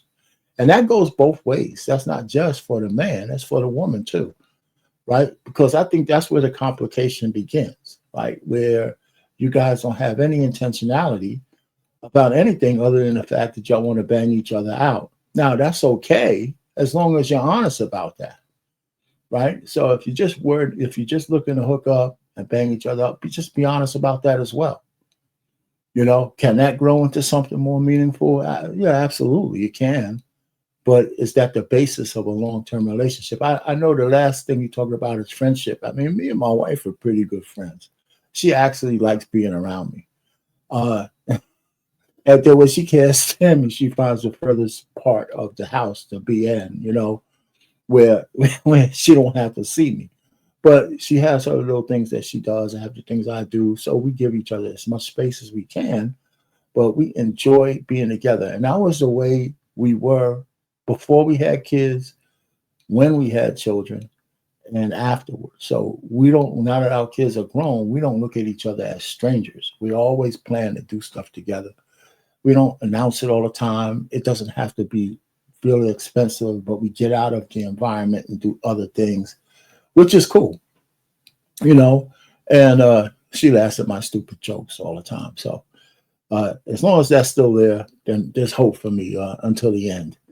Anyway, but with that, if there's nobody who want to come up, that's good. I appreciate everybody in the chat with some good conversation that was going on in there.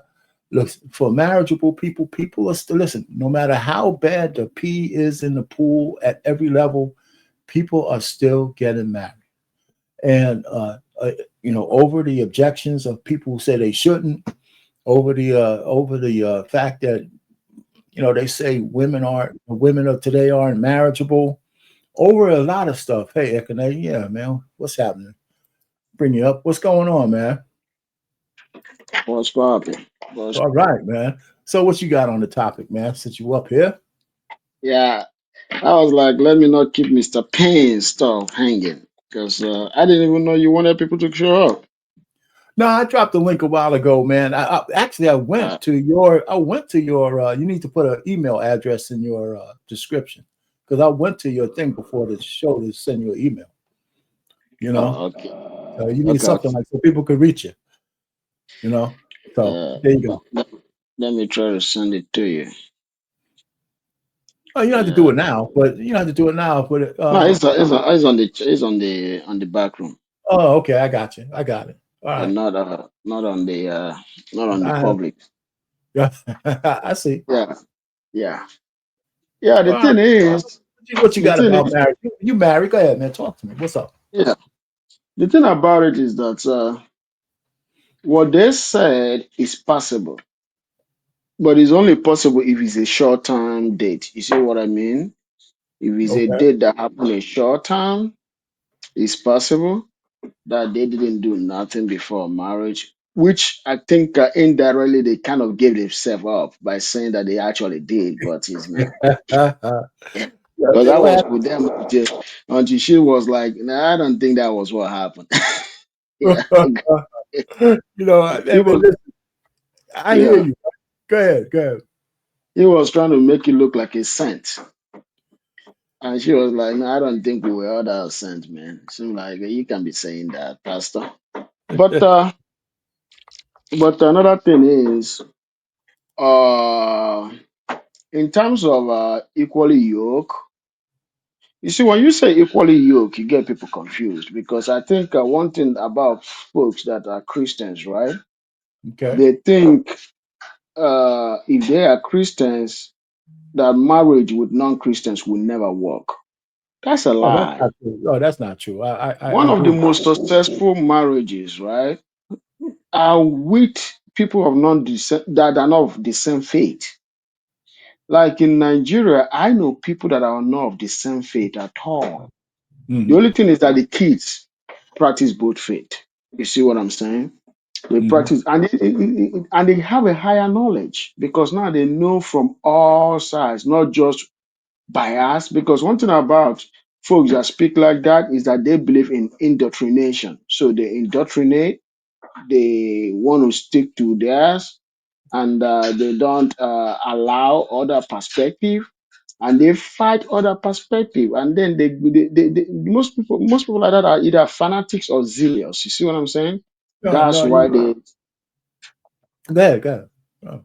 yeah, that's why they usually sound like that. But I got to tell, but like I said, even here in the US, I've seen a lot of people with they're not the same faith, and they've been kicking it for years. Yeah, but Uh, let me put it to you this way though, because you're correct. I didn't buy that, and it's good to conversate. However, let's not get to the extremes. He's saying that if you're going to get married to somebody, why have an extra potential barrier between the two of you, right? It doesn't have to be catastrophic, right? So just like some, single men don't want to have a woman with a kid, right? Even if it works out, because some of those marriages work out just fine. But why would you want to have a barrier that you don't need?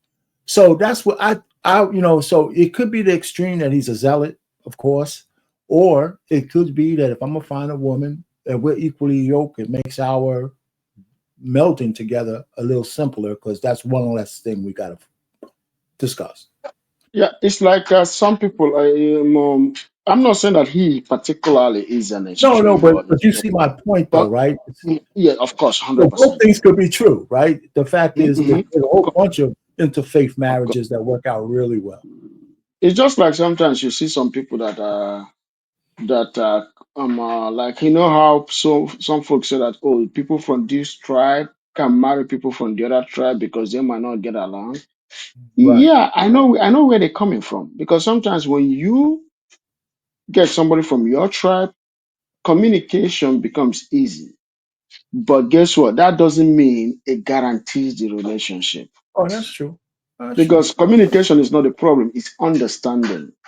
You see what I'm saying? Understanding. Yeah. Because many people that are not of the same tribe or happen to stick together for a very, very long time too. So certain things doesn't guarantee the outcome, a better outcome. Right. Yeah. Right. Right. So other than that, though, which is all true, What did you think about that couple? That's the first time I ever saw them. They might have, No, they no, have no. a, I think they love each other. They really good. yeah, I think they would Just share. based on their public utterance, I think they have something going on. But these people might be new couples, or maybe they just haven't known each other for intimately for a long time.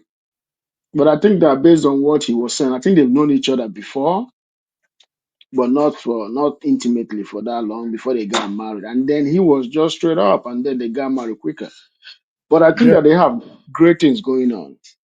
yeah, that's cool. So yeah, that's the way I look at it, man. That's cool. I know you had a long courtship with your thing with your wife, longer than it should have. Longer than it should have. Longer than you should have, and That's I think she's been blessed that you didn't leave, man, because you spent a lot Mhm. of her time, man. You So know, she trusted you. She trusted you you, know, but it yeah, don't happen. That don't happen for a lot of women, man. it doesn't happen for a lot of women, Right. but it comes down to character. Um, most women that it doesn't happen to, it wouldn't even happen for them at short dating. You see what I'm saying? Because it takes. I'm being honest with you. No, I'm only laughing. It I'm doesn't. only laughing because my man Trey is gonna pop up, man. So Yeah. Because the thing about it is, yeah. What's up, Trey? The thing about it is a character. A man already knows the woman that he's going to marry the first. Let me just stretch it. The first 3 months, he already know, but it's much more earlier than that. Much more earlier than that.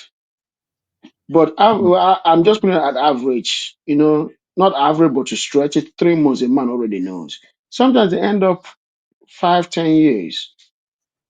He's still going to marry her because he already made up his mind. He has seen everything, and he comes time. You see what I'm saying? Hmm. All right, I see what you're saying, but okay. So I mean, I would ask you then, why did it take you so long? Yeah, I think you froze, Akadai. Yeah, you froze.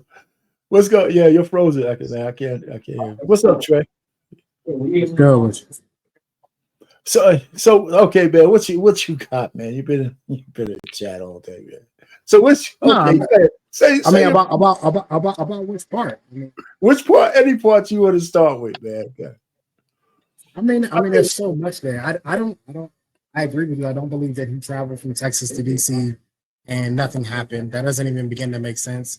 And I always find it funny that a lot of the times these Christians, he's the one guy who can defy biology and hormones. He's the one guy who can do it. He's the one guy who can fight the temptation. Like, come on, bro. Like, okay. And I get irritated because again, it's YouTube. So anybody can be anybody who they want to be, and they can lie. Even Christians can come on here and lie and say, oh, well, we didn't do that. And I stayed in a hotel when maybe in Well, actuality, even if he did stay in the hotel, y'all went to the movies and it's dark in the movies. Who knew what y'all was doing in the movies? You got to drive in a car back and forth. Who knew what y'all was doing in the car back and forth? Like, I'm from DC. People get it in on the subway and the metro all the time. There's nothing new either. Like this whole thing of like, well, we weren't doing anything. Like, come on, man. A lot of this stuff. Yeah, it's a bit Listen, much. I get it. People want to live in a fantasy world. They want to believe that we still are 100 years ago and this is the 1920s and that marriage is what it is. But at the end of the day, there's a lot to factor in here. There's a ton to factor in. And this idea that we're going to go back to a time where people were courting is archaic. That's not going to happen because you can, as a man, you can be intentional about getting married and have sex with someone. You can be intentional and have sex with someone. It just may not be that particular person that you get married to. Right. Well, hold on though, Trey. Listen, I agree with what you said about you could be intentional and still have sex with a woman. That he was trying not to get non-secular, right? He said that's why he started out, but that's why I just said I don't believe he did knock that shit out, right? I mean, I could separate that out and have a courtship with somebody you're actually having sex with, because that doesn't diminish the fact that both of you guys talked about working towards marriage. right? Having sex earlier than waiting for marriage it has a good effect, and it has a different effect that you're going to lose. The first woman who came on who said she was a virgin, which you said you don't believe her, right? You said you don't believe her. However, if she found a man, right, who would wait for her and she's a virgin, I have a feeling that first night it's got to be kind of unique. And some of us, we never experienced that, but I think it has to be kind of unique to be popping out a chick her first time, your first time with her on a marriage night and shit and all that. There's some romanticism to that. It just has to be. So we miss out on that. So I don't really want to step on that too hard. Have you asked most women how was their first sexual experience? They're not going to tell you good things. I know. So they're going to tell you that it was painful and that it was uncomfortable. Well, he like easing in there just to tip in, and he touched it up. But you're right. They all give you a lot of. Most women say my first experience. Yeah, they do. And again, this is why I talk about it being archaic. The odds of you finding the woman that is untouched, more than likely you've been waiting on a woman who was already touched and she lied to you. She didn't tell you the truth. Yeah, but why is it archaic? Because that's not archaic. I think that was true because courting is done. Courting is done. We don't court anymore. For those people who are actually dating out here in the real world, well, what do you mean by courting? Though courting means you're just we don't. But nobody goes out with the actual intentions of specifically getting married. Yeah, here comes the not all army. Everybody, I'm not gonna say that. Somebody from the not all army is gonna say something, but the majority of people who are dating today are not going out and looking specifically to get married. What happens is that it sort of happens organically. It sort of happens like you keep hanging out with this person, you keep kicking it. It becomes it's easier. You like it. You like being around them. Things just start to sort of progress. That's the way they date now. So this idea of courtship is archaic because it doesn't happen anymore. But Trey, can we also say that this organic relationship thing you're talking about is where all the toxicity comes from? Right? I mean, most of those relationships don't end in marriage either. No matter how long. Let me finish. Let me just finish this. Most of those and then continue on. It doesn't make any sense. Well, because part of what I'm continuing is part of the question. But go ahead, man. So the point really I'm trying to say is, if you let me finish the question, but go ahead, man, and answer. Then I'll come back with the second part of my question. How about that? Well, because we live in a fantasy world. Everything is fantastical, especially with you Christians. Like everything's fantastical. Like it's going to be like this, and it's going to be great, and it's going to be romantic, and it's going to be like, no. There are people who court, like he said people who court. It was courting versus dating. Like if it doesn't work for dating, it's devastating. So you mean to tell me that two people who make the actual effort to intentionally get together and want to get married and they don't make it, that's not devastating? He didn't use the word devastating. He used a lighter word for, I forgot. It started with a D too, but I think I forgot. It was disappointing. Disappointing was the word he used, right? But you had a comment on that. Two people who actually get together and there's an effort and I actually want to get married and it doesn't work. That's not devastating. Like that's this fantastical mindset of, oh, it's going to be perfect. This is not The Notebook. And she's not going to come back from the guy she was supposed to marry because you built the house and going to be with you for the rest of your life. It doesn't work that way. Yeah, but Trey, you're right. I mean, Ekene, you can get in on this. But Trey, you know what? You have a penchant to go to the extremes on these things. I didn't get that extreme because I question the fact that you use devastating and disappointing too in that context. But all I know is that the receipts of this modern world that we're talking about, all of the drama and shit comes from this random fucking dating that's going on. And here's another thing about courting, okay? It has nothing to do with time. It has to do with you found somebody who wants to get married. You want to get married because most relationships don't start out with people saying, I have an intention of being married. I have an intention to be with you because I think you're handsome, you're cute, you're pretty, you got fat ass. And we vibe together, so let's get it on, right? And that could lead to marriage. There's no doubt about it, right? But that doesn't make intentional people archaic. It just makes that's not the normal way people do it anymore. But maybe we should. Maybe we should start asking early on to a woman. Well, let me just say this, and I'm gonna end. Maybe we should ask a woman in the first few dates, are you, or do you want to actually get married? Oh, that's somebody. No, the question we should be asking is, somebody got their what's your, stuff what's, your, wrong. what's your opinion on divorce? That's the question we should be asking. Well, it can't be the second question. Can't that be the second question? No, it needs, because here's the thing. The issue isn't that people aren't getting married enough, because as you said, the marriage rate is at 50%. The issue is that the people who are getting married aren't staying married. That's the issue. Right. And the current average length of marriage is 7 years. The Right. current average length of marriage is 7 years. So by the time somebody enters college and gets out with their master's or doctorates, your marriage is over.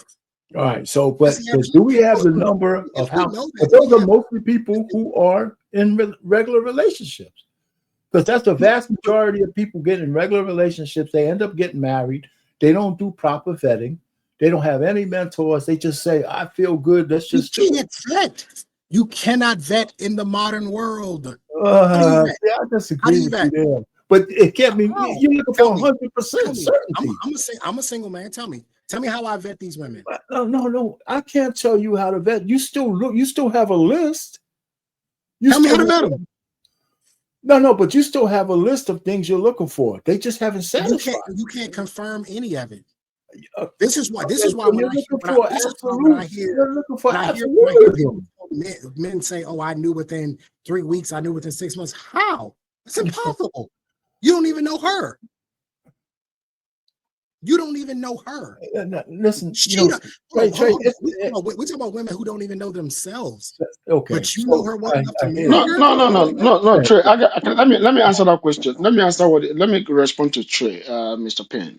Go ahead. What Trey said is not wrong, but I got to respond to that. Okay. The reason why some of us know, you see, when you are with a woman, right? You know a girlfriend from a wife. You know a woman you're never going to marry to a woman you're going to marry. You don't need more than 3 months to do that. You know why? I'll tell you why. I don't know what your lists are. Some of us have long lists as men. Some of us have very short lists.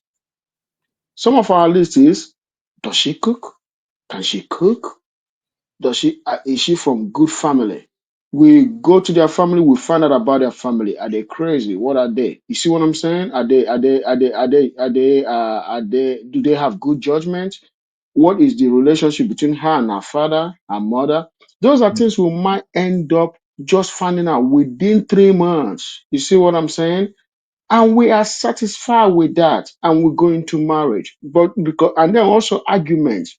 When we argue, what is the temperament from the woman's side? What is the level of aggression? What is does this person de-escalate or escalate?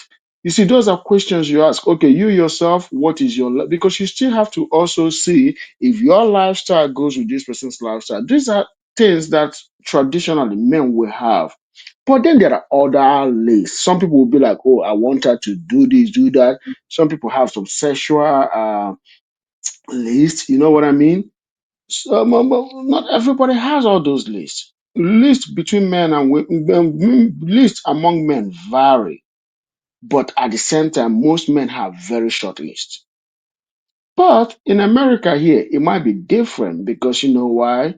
The society might also put pressure on you. And then because of disappointment that you have from other women that may have had the list that you have, but then they're not really doing the action, but they speak it with their mouth, but they're not actually about it. You see what I'm saying? Because I've seen women here that can talk the talk, but when it comes to walk the walk, no, they can't. Okay, but let me say this. Before you go, Trey, can we agree that more than one thing can be true at the same time? There's a law of diminishing returns. You cannot be 100% certain of anything, right? Your courting, or whatever you want to call it, vetting and all that shit, is it's a law of diminishing returns, and it's all a risk reduction. You're never going to reduce the risk to zero. It's not going to happen, no matter if it takes 10 years or 20 years. You can't reduce. The zero risk is don't get married. Yeah, but come on, man. I'm talking about for a guy who wants to get married, Trey. Come on, man. If you don't want to get married, we don't have to have this conversation at all. It's not about whether or not they want to get married. You have to ask them why. What do you stand to gain from it? Okay. What do you stand to gain from it? And if you're telling me that I've got to go through all of this to reduce the risk of me getting the short end of the stick at the end, why would I do that? That doesn't make any sense. Hold on. Go ahead. It's the sense you would never sign a contract knowing if this thing tanks, I'm taking all of the brunt of it. You would never sign that contract. None of you. Ekene would never sign that contract. Payne, you would never sign that contract. But somehow when it comes down to women, it's like us men, we lose all of our sense, we lose all of our logic, we lose all of our rationale. And it's like, well, you know what? She might be different. And then the older men, you guys feed them this hope strategy. You feed them this needle in the haystack, this needle in the haystack strategy, like, oh, you can find the one. You can find the one woman who won't be like that. And it's like, what are you talking about? Well, Trey, let me put it to you this way. Just like I said during this whole live, marriage is not going to be for everyone, right? Because it actually always is a risk reduction. There's no way around it. If the only alternative is not to get married, then every man who gets married is willing to take the risk of marriage. That's what it is. He's taking a risk, especially the way things are set up. And some risks pay off and a lot, 50% of them don't. And what else can we say? We should change the laws. They say they're starting to change in some areas, never fast enough. But that's why I said marriage is not for everybody. But if it is for you, you still have to go through some kind of motions. I mean, you gotta grant me this, and you don't have to. But the point is, if a man and woman actually want to get married, they gotta go through some kind of process in order to get there. That's all I'm saying. Yeah, and that's why I say that cohabitation is important. If because she listed a stat and she said that 60% of them don't make it. That's perfect. That means that it's working. If you cohabitate with somebody and y'all can't make it, great. You just saved you the marriage. Right. Like, it's one of the things I'm very happy about. Like with my ex, I'm glad that we rented a house together for 3 years. It told me everything I need to know. And I would have hated to have married her first, bought the house, and then we got a divorce. Right. Like the cohabitation part of this, like, okay, if there's a process, then why are we not encouraging people? No, y'all need to go get a place together. Y'all need to be together for a year living in that place to see if y'all even like each other. There's a show on Netflix. It's called Love is Blind. There's a show on Netflix called Love is Blind. Guess what they do? Guess what they do with them? They just get married right away? No. Before they get married, right after they get engaged, guess what they do? They put them in the same house together. Okay. I heard the show. I never watched it. That plays a huge part in it because it gives you a small taste of this is what I can expect if I were to get married. All right. So everything they said, though, I don't necessarily agree with. Right? They're coming from their perspective. That's why you only take nuggets that make sense to you. Right? There's a lot of people, no matter what anybody says, they're going to live together. Right? I'm not going to tell people not to live together. If they want to live together, go ahead and find out. But all I'm just trying to say, that's why I try to limit this whole conversation for people who wanted to get married. But it's still because I look at it as a risk reduction, and I think that's timeless. I think it was a risk in '87, and it's a risk now. And the risk now is don't try to talk anybody into marriage, male or female. So we're not going to come into this thing at an equal pace. Some men might want to be married. Some women might want to be married, but if your spouse or your prospect doesn't want to be married, don't waste your time. I gotta say this, Trey. If you ever take two people that want to get married and put them in the same house for 3 years, they will divorce so quick, so fast. No, in fact, not divorce. The marriage will not happen at all. Well, why not? Why wouldn't the marriage not happen? I'll tell you why. Yeah, go ahead. the level of tolerance that you have as a man that is not maritally committed to a woman is so low compared to the level of tolerance you have when you marry to the person. Bro, I'm Well, out. It I'm out. goes He's both getting. ways. I'm out. I'm out. before you I'm leave, out. don't No, leave yet, man. I'm leaving because he's getting ready. He's getting ready to get the prison speech. All he's getting ready to say is the man is now in prison, so he has to put up with it now because he No, got no, no, married. no. It goes So both ways. It's not just the man. It's not just the man. Here's the thing, Arpane. I agree with you. There needs to be a process because I'm gonna go. There needs to be a process. Okay. One of the things that needs to be in this process is a man shouldn't even be considering getting married until he's 35 years old. He can afford a 3-bedroom home on his own. He needs to be able to have leverage and options. Yeah, that's Number right. one. He shouldn't even be considering marriage, right? If you want to have this, if you want to have a serious process, the reason why you need to move in is for that reason, so you know whether or not you want to. I agree with you, Arpane. What's the big deal? If y'all move in together and y'all can make it through the 3 years, odds are you're probably going to do pretty well. But one of the reasons why they aren't making is probably it's actually saving you time and money to not do it. I agree with that too. I agree with that. If you can't make it through that, yeah, man, take it easy, man. Thanks for coming up. So, Akinade, man, let me tell you this, man. The point is, the premise you started with was saying if you want to be married. And to me, that want and that desire to be married should carry you through some tough times, whether it's living together or not living together. Because the challenge is, do you really want to get married? So the thing that changes your mind shouldn't be just because you're living together. Because even if you were not living together, if she has red flags, those red flags still exist. That's what I'm saying. That's what I was going to say. Living together doesn't guarantee that the marriage is going to be successful after the wedding. Yeah, because a lot of people that have lived together then got married and divorced like after a but couple of months. I don't know if there's a hard statistic one way or the other. It's not it's not a hard statistic. But what I'm saying is that the lady said there was. I'd like to see where she got that from. Temperament. It's all about temperament because you temperament is not you not getting pissed off about things, but how you handle the situation at the end without letting it get out of hand. You see what I'm saying? Yeah, A lot of people may not have that, but at the same time, when it comes to people being raised right, it's just too much that people are not going to be able to handle when they stay with somebody in the house and then get married and some things change. You also have to understand that people can also hide themselves. Right.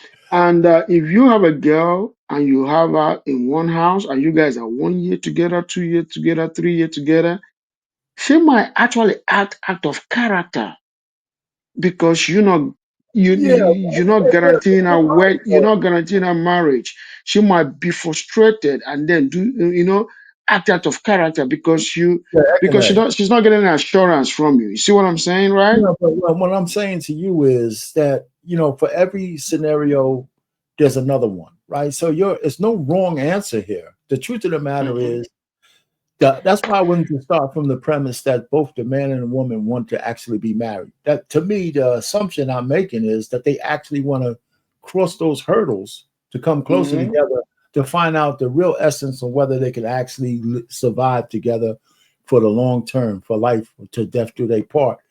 And it's still always a risk reduction. You're never going to be 100% sure of any of that stuff. Just like Trey said, you should just say when you wait till you're 35, looking for a younger woman of childbearing age, and you got your shit together. Yeah, your level of discernment should be higher. But the woman's now is looking at you as a successful man. Come closer to the finish line. So does she want your success? Yeah. Or does she want No, you? I agree with Trey on that. A man married under the age of 30 is not a good thing. It's still a risk reduction. No matter how you slice it, you still got to vet the woman. At 35, you still got to vet the woman. You still have to, but the man being up to 35 is from 35 and up is good age to get married. You know what, but man? I'm not talking about the woman, I'm talking about the man. No, we're talking about the man. I'm just saying it. But if you're still going to commit at 35 when you have all your assets together, you're still taking a risk. I think you're taking more of a risk. The only one, no, hold on. discernment. Wait a minute. You're taking more of a risk at 35, getting married with all your shit and your ducks in a row than at 25 because you don't have shit. So, Okay. so you know, I'm just saying you got to protect yourself at all times. So there's a lot of ways to look at this. But that's why I started with the premise that you want to be married. You know, we can't keep glossing over that. Yeah. Right? That both people want to be married. That's the most important thing that I'm talking about. Because if if you're not going for that plan, then everything we just talked about is going to derail it. Yeah, but just to add something to that, discernment is where I agree with Trey mostly. But in terms of getting your stuff together, okay, when I was saying that I agree with Trey, I didn't remember that he said something about having all your things together. Having all your things together, I think is good for marriage, but it's not the best way to get somebody that will actually be there for you. You see, finances is very, very good for marriage, but finances would also attract the wrong woman. But if you don't have anything at all, I don't even encourage marriage either. You got to have something to come to the marriage Listen, as a man. Well, hold on. You see, I think we keep talking about it. What you got to do is be able to take care of yourself. That's what I'm saying. No, beyond yourself. You have to be able to take beyond yourself. No. All you got to do is be able to take care of yourself. You got to be able to pay your rent, drive a car, have a phone, feed yourself. And if a woman wants to come in, because you ain't going to stay in that position at 25, 26. A woman coming in, she knows that you ain't rich, but you can sustain the household that you're in. Now, here's the only reason why that doesn't work. If a guy thinks he's going to take care of a woman and a family where she sits on her ass and ain't putting no money in the kitty, then that's the problem. Right? So the fact is, you know, like I said, I believe younger is better than older, but we can debate back and forth. But that's a subject for another show. Anyhow, man, I want to get out of here. Ekanay, man, thanks for stopping up, man. We got some points, and you know, we'll be talking about this. I think I'm gonna be more, you know, marriage ain't for everybody, but I think we should talk about it more, and maybe we should have some discussions on whether it's younger is better than older. Because the receipts out there say older ain't that much, older ain't good. I mean, you know, for men, go ahead. Say your last words there. Go ahead. Yeah, older is usually not good for a certain reason, especially when you have to do with kids and also getting a younger woman for kids. You might not be able to do the things you want to do at an older age.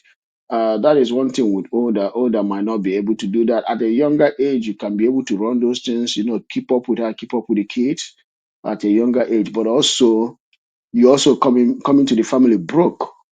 You see what I'm saying? So that's one thing that younger marriage is not good for. We got to define what broke means, right? When I was 24, I had a full-time job. I had a plan, you know, and I was getting promoted almost every other year. So I don't know what is broke. You know, a lot of young marriage out there they are very broke. Not every, but it's only 25%. It's only 25% of Americans have college degree. You got to know that. You know, that has nothing to do with whether you can make money or not, right? There's no. I'm just using that as an example because you have one. Then if you look at it, almost another 40% of that actually are handy. They don't need college degree to work, and they still make money. Right. But you also have, but I'm coming real quick. But you also have that on men under the age of 25, more than 50% of them don't have money. They can't I don't know what they don't have money means. You mean they don't have a job? They can't sustain their own bill. They have roommates. So they got money. So listen, what I'm trying to say is that in the society we have today, it's not just men. Everybody's being outpaced by inflation. Right. So we're gonna say that our society should fall apart because what? We can't sustain a family, maybe not by yourself. But women are ones working as well. So we gotta look at it. I'm not saying if you can't sustain your life, you should get married. I'm not saying that. There's got to be some limits to, not limits, there's got to be some understanding when we talk, where we ain't talking about the extremes. If you can't pay your light bill, no, you shouldn't get married. You know, that's the difference. We ain't talking about those people. We're talking about people who are prepared to move on with their life and who have a future and have a plan to do something that is a measurable plan. But hey, man, I gotta go, man. Let me get out of here. I got one more thing I'm gonna show people, man. Thanks for coming up, brother. Listen, you know, I'm here every Monday at 7, man. Every Monday at 7. Different topic, you know. And so feel free to pop in. All right, man. Later on, brother. And for everybody out there, I got one more thing like I always do now. I guess it's going to be my signature. And I still got to say that I'm an advocate for marriage, but I know it's not for everyone. And so let's go ahead and kind of put that out the way. I was glad that Trey came up and said his piece because, of course, it's like I don't think there's any wrong answers or one wrong way to look at it, but I don't think courting is archaic. Just not enough people are not doing it anymore. And I think maybe we should bring some of these traditions back for the people who want a traditional kind of marriage or courtship, both men and women. It can't be one-sided because it's definitely not going to work. So anyway, let me leave you with this, and we're going to say good night. Thanks to the chat and everything.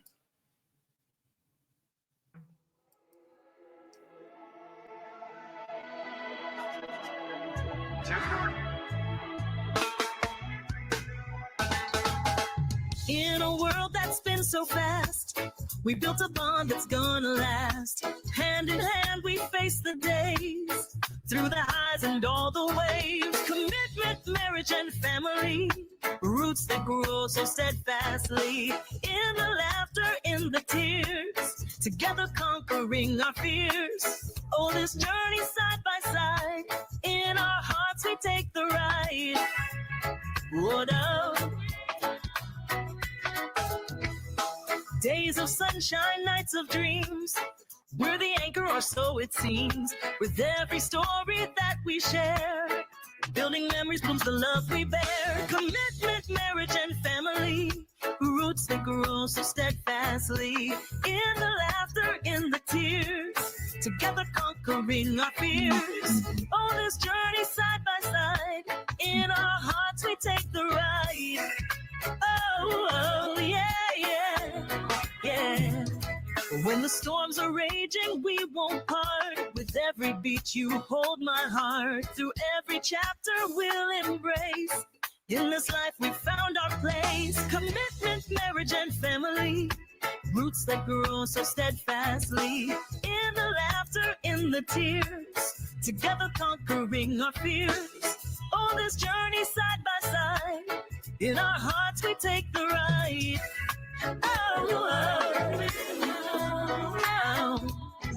So let's keep dreaming hand in hand, in this beautiful life we've planned. With every promise that we make, together forever we won't break.